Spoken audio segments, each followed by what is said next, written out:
बच्चों आज हम जो है इस क्लास में सेकंड लॉ ऑफ मोशन है वो समझेंगे। ये चैप्टर 8 है जिसका शीर्षक है force and laws of motion. पिछले वीडियो में मैंने आपको इसका फर्स्ट लॉ समझा दिया था। तो सेकंड लॉ पहले पढ़ लेते हैं क्योंकि इसको आपको याद भी करना पड़ेगा। जब एग्ज़ाम में पूछा जाएगा फर्स्ट लॉ या सेकंड लॉ या थर्ड लॉ, तो इसकी आपको एग्जैक्ट डेफिनेशन भी लिखनी होगी। तो एग्जैक्ट डेफिनेशन जो है वर्ड फॉर वर्ड आपको याद करनी होगी, समझनी भी होगी।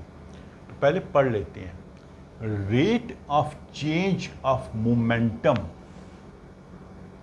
Second law of motion states that rate of change of momentum of an object is proportional to the applied unbalanced force in the direction of force। पहले इसको हम समझ लेते हैं। Rate of change, rate of change क्या मतलब होता है? जैसे हम स्पीड निकालते हैं वो है rate of change of distance covered. ठीक है नहीं? मान लीजिए एक गाड़ी 40 किलोमीटर चलती है 30 सेकंड में, 30 मिनट में, तो हम डिस्टेंस को टाइम से डिवाइड करते हैं तो हमें मिल जाता है rate of change of displacement. तो यहाँ पे रेट ऑफ चेंज है, लेकिन किस चीज़ का चेंज है? एक नया वर्ड आ गया यहाँ पे, मोमेंटम। तो उसको हम बाद में समझेंगे। ऑफ एन ऑब्जेक्ट, ये ऑब्जेक्ट होगा जो मूव कर रहा है। इस प्रोपोर्शनल, प्रोपोर्शनल मतलब उस पर निर्भर करता है। ठीक है नहीं? जैसे हम कोई चीज़ खरीदते हैं तो हमको कितने पैसे देने हैं वो निर्भर करेगा कि हमने कितनी चीज़ खरीदनी है। मान लीजिए आप 1 किलो आलू खरीदोगे तो हो सकता है आपको 10 रुपये देने पड़े। आप 2 खरीदोगे हो सकता है आपको 20 रुपये देने पड़े। तो जितनी आप क्वांटिटी खरीद रहे हो उस पर निर्भर करता है कि कितने पैसे देने हैं। तो प्रपोर्शन का मतलब उस पर निर्भर करता है। किस चीज़ पे करता है? The applied unbalanced force. ये हमने पिछले वीडियो में समझा था कि जब एक ऑब्जेक्ट की वेलोसिटी चेंज हो रही है वो तभी चेंज होगी कि जब उसके ऊपर जो फोर्स लगाई थी वो अनबैलेंस्ड है। बैलेंस्ड फोर्स होगी तो वेलोसिटी चेंज नहीं होगी।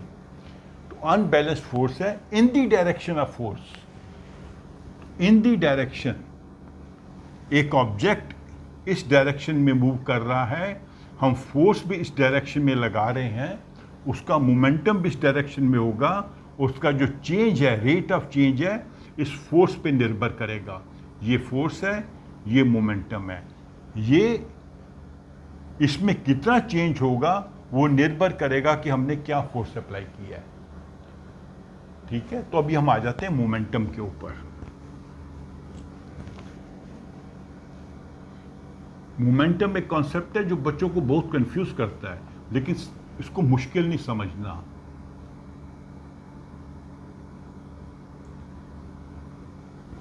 तो मैं आपको ऐसे समझाता हूं कि मान लीजिए आप एक साइकिल चला रहे हैं, आप पैडलिंग उसका करना बंद कर देते हैं, फिर भी वो साइकिल चलती रहती है।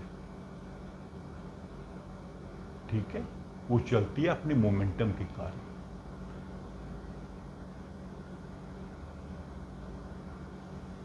जितना ज्यादा गति से आप चलाएंगे उतना उसमें अधिक मोमेंटम होगा।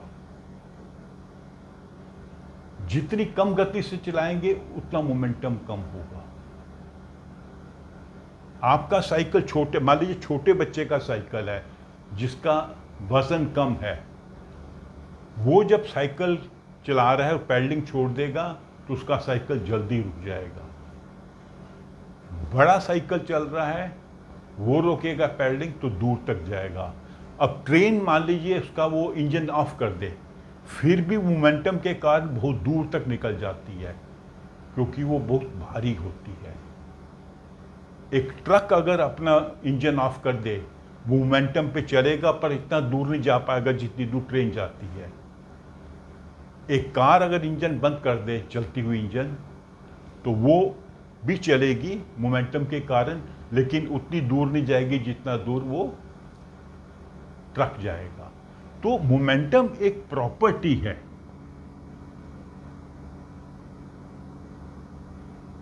Of a moving object.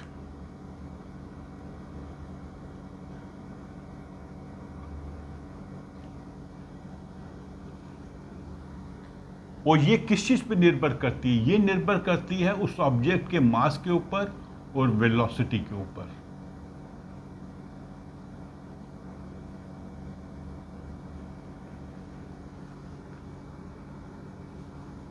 मास और वेलोसिटी इस पे निर्भर करती है।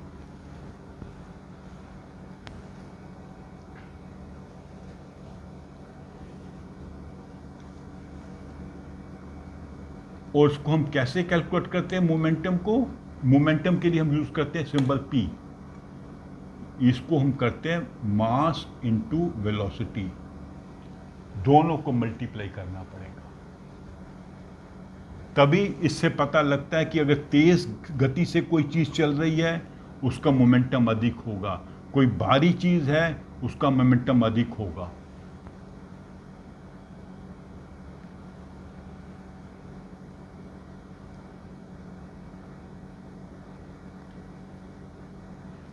अच्छा, मान लीजिए गाड़ी रुकी हुई है। कभी ऐसा होता आपने देखा होगा, किसी व्यक्ति की जो कार है वो स्टार्ट नहीं हो रही, बैटरी खराब हो गई है, तो वो इनर्शिया ऑफ रेस्ट में है। अब उसको धक्का मारना पड़ता है। एक व्यक्ति धक्का मारता है तो कार नहीं चलती, क्योंकि उसका इनर्शिया ज़्यादा है, कार भारी है, कार का मास ज़्यादा है। दो व्यक्ति लगते हैं, उसको धक्का मारते हैं। शुरू में कार धीरे धीरे चलती है, फिर धीरे धीरे उसकी गति बढ़ने लगती है, स्पीड बढ़ने लगती है। वही दो व्यक्ति धक्का मार रहे हैं, उतनी ही ताकत लगा रहे हैं जितनी पहले लगाई थी, तेज गति से चलने लगती है बिकॉज ऑफ मोमेंटम। जैसे ही वो चलने लगी उसमें मोमेंटम आ गया। मोमेंटम के कारण उसकी मोशन जो है तेज होने लगेगी, उतनी ताकत से और तेज चलेगी गाड़ी। तो अभी हम समझते हैं इस लॉ को। मोमेंटम तो समझ लिया, एक प्रॉपर्टी है, एक गुण है, जो ऑब्जेक्ट चल रहा है उसकी एक टेंडेंसी है मूव करने की। वो निर्भर करती है कि उसका मास कितना है और उसकी वेलोसिटी कितनी है। और ये स्केल वेक्टर क्वांटिटी है। वेक्टर क्वांटिटी का मतलब इसमें इसका मैग्नीट्यूड भी होगा मोमेंटम का, जिसको हम नापते हैं किलोग्राम मीटर पर सेकेंड। किसी भी ऑब्जेक्ट का जब आप मोमेंटम कैलकुलेट करेंगे तो उसका यूनिट देना पड़ता है किलोग्राम मीटर सेकेंड। क्यों? क्योंकि मास हम किलोग्राम में नापते हैं और वेलोसिटी नापते हैं मीटर पर सेकेंड में। जब दोनों को मल्टीप्लाई किया तो kilogram into mass divided by second. और इसकी डायरेक्शन भी होगी, वो डायरेक्शन होगी डायरेक्शन ऑफ द फोर्स। मान लीजिए कार को आपने धक्का मारा इस डायरेक्शन में, तो उसमें जो मोमेंटम डेवलप होगा उसकी भी डायरेक्शन यही होगी। ये फोर्स हमने अप्लाई की है, ये इसका मोमेंटम है। इस फोर्स के कारण इसमें मोमेंटम आया। मोमेंटम कितना होगा इससे पता लगेगा हमें फॉर्मूला से, मास इनटू वेलोसिटी, दोनों को मल्टीप्लाई करने से। और जैसे जैसे वेलोसिटी बढ़ेगी उसका मोमेंटम बढ़ता जाएगा। मास तो सेम ही है एक कार का। जैसे जैसे गति आती जाएगी उसकी वेलोसिटी बढ़ती जाएगी, उसका मोमेंटम बढ़ता जाएगा। और आप उसको छोड़ भी देंगे तो कुछ पलों तक वो बिना धक्के के भी चलेगी। अगर मान लो स्टार्ट नहीं भी हुई तो वो उस मोमेंटम के कारण थोड़ा वो चलती रहेगी। तो इसका जो यूनिट होगा kilogram into metre upon second. और ये वेक्टर क्वांटिटी है, इसका डायरेक्शन भी आपको बताना पड़ेगा। तो अभी आ जाते हैं लॉ के ऊपर। एक ऑब्जेक्ट है, स्ट्रेट लाइन में हम उसको फोर्स लगा रहे हैं, यहां पे फोर्स लगा रहे हैं, यहां पे उसकी वेलोसिटी है u, मतलब वो चली आ रही थी और हमने यहां पे उसकी वेलोसिटी नोट की, तो यहां पे उसका मोमेंटम कितना होगा, मास इंटू यू। इस स्टेज पे जब हमने इसके ऊपर फोर्स लगाई F, ये ऑब्जेक्ट चल रहा है, यहां पर हमने नोट किया इसकी वेलोसिटी u है, इसका मास m है, दोनों को मल्टीप्लाई करेंगे तो इसका इस पॉइंट पर मोमेंटम है p1।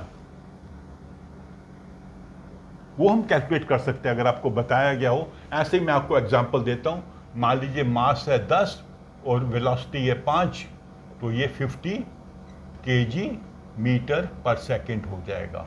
ये किलोग्राम है, ये मीटर पर सेकंड है। ये हम फोर्स लगाते रहते हैं कुछ समय के लिए, t सेकंड के लिए। t सेकंड कोई भी समय हो सकता है, 10 सेकंड, 15 सेकंड, 50 सेकंड, हर सिचुएशन में ये टाइम अलग होगा। और यहां पर इसकी वेलोसिटी हो जाती है v, बढ़ जाती है, क्योंकि फोर्स लगा रहे हैं, अनबैलेंस्ड फोर्स है, ये तो हम मान के चल रहे हैं, फोर्स अनबैलेंस्ड है। अनबैलेंस्ड फोर्स के कारण इसकी वेलोसिटी बढ़ रही है और यहाँ पर इसकी वेलोसिटी हो गई v, तो यहाँ पे इसका मोमेंटम क्या होगा, बढ़ जाएगा।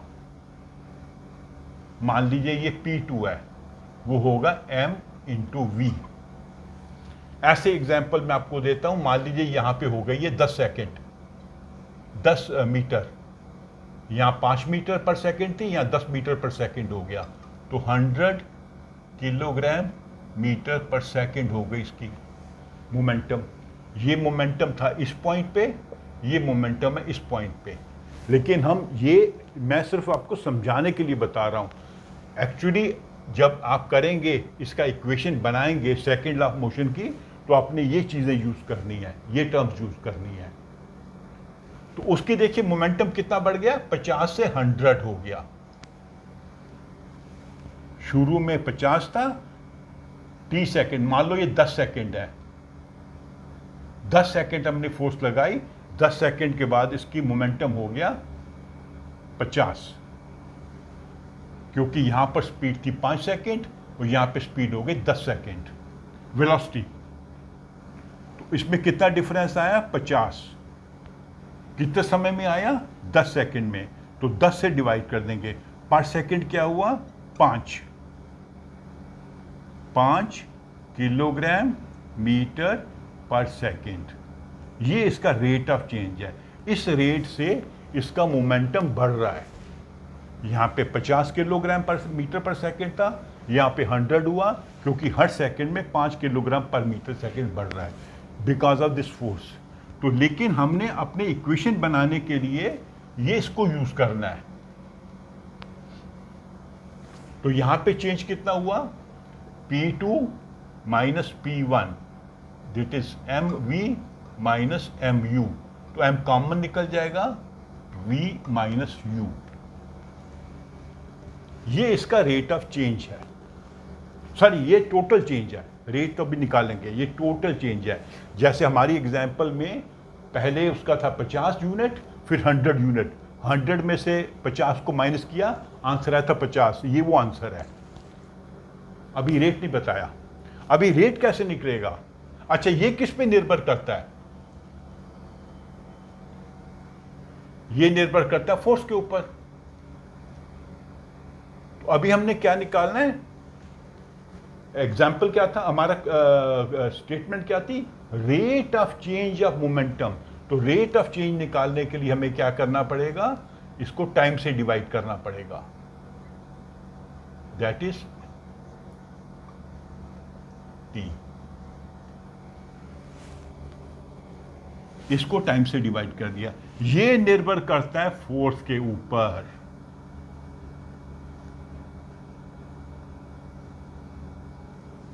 तो ये हमारा फार्मूला का पहला स्टेप है। अभी फार्मूला आया नहीं है। पहले हमने देखा कि यहां पे इसका मोमेंटम कितना था, वहाँ पर कितना मोमेंटम बना after time T because of this force, तो चेंज ऑफ मोमेंटम इतना है, रेट ऑफ चेंज है, रेट के लिए हमें टाइम से डिवाइड करना पड़ता है। तो ये किस पे निर्भर करता है? फोर्स के ऊपर।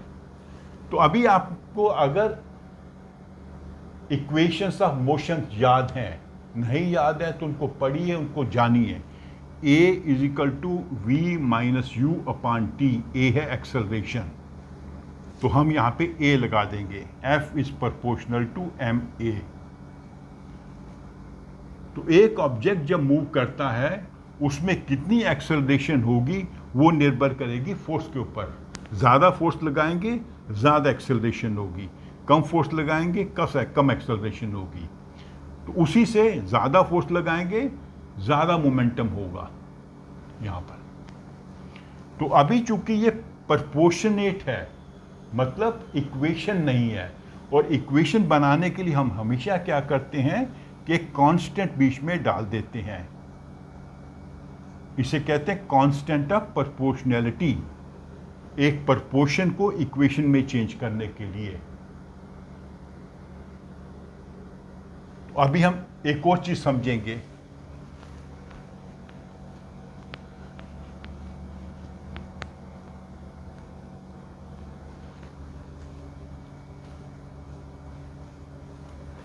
F इज इक्वल टू के इंटू एम इंटू ए।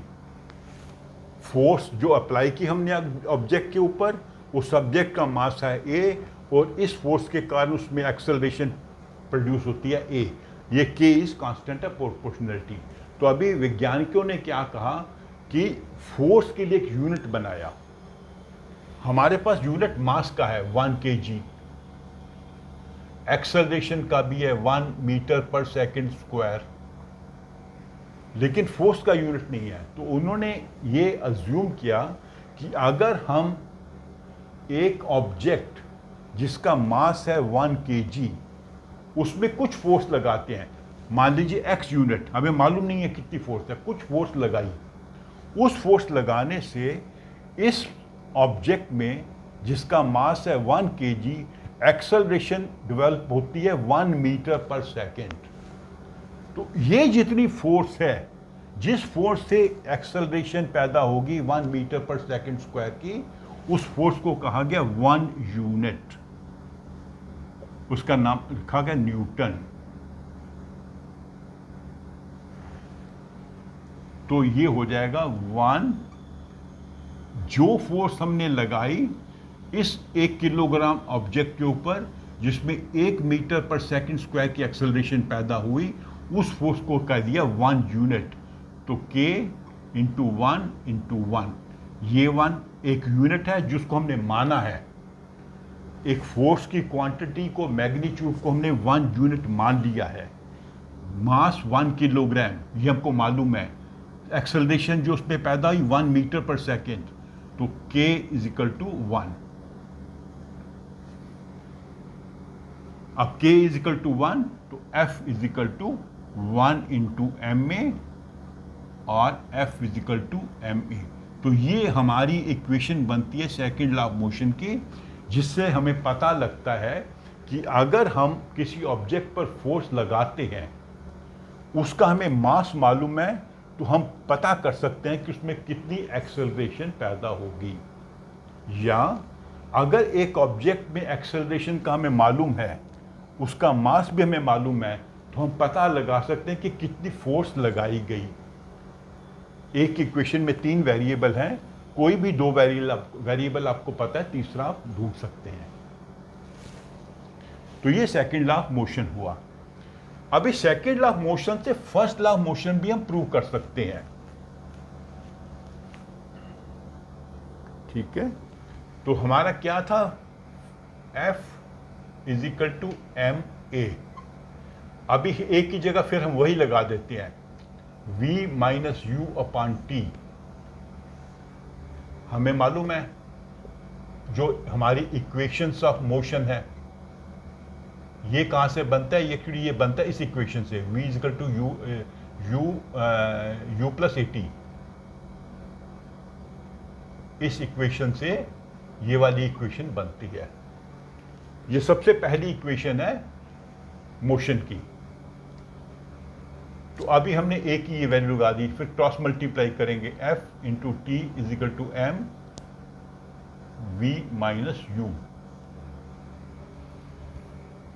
तो अगर हम किसी ऑब्जेक्ट पर कोई फोर्स नहीं लगाते, फर्स्ट लॉ में क्या था कि अगर फोर्स लगाएंगे तभी एक रुका हुआ ऑब्जेक्ट चलने लगेगा, मूव करने लगेगा, या एक चलते हुए ऑब्जेक्ट की वेलोसिटी चेंज होगी। तो हम फोर्स नहीं लगा रहे, फोर्स इज जीरो, तो ये जीरो हो जाएगा यहां पे, is equal to M V minus M U, या M V is equal to M U. मतलब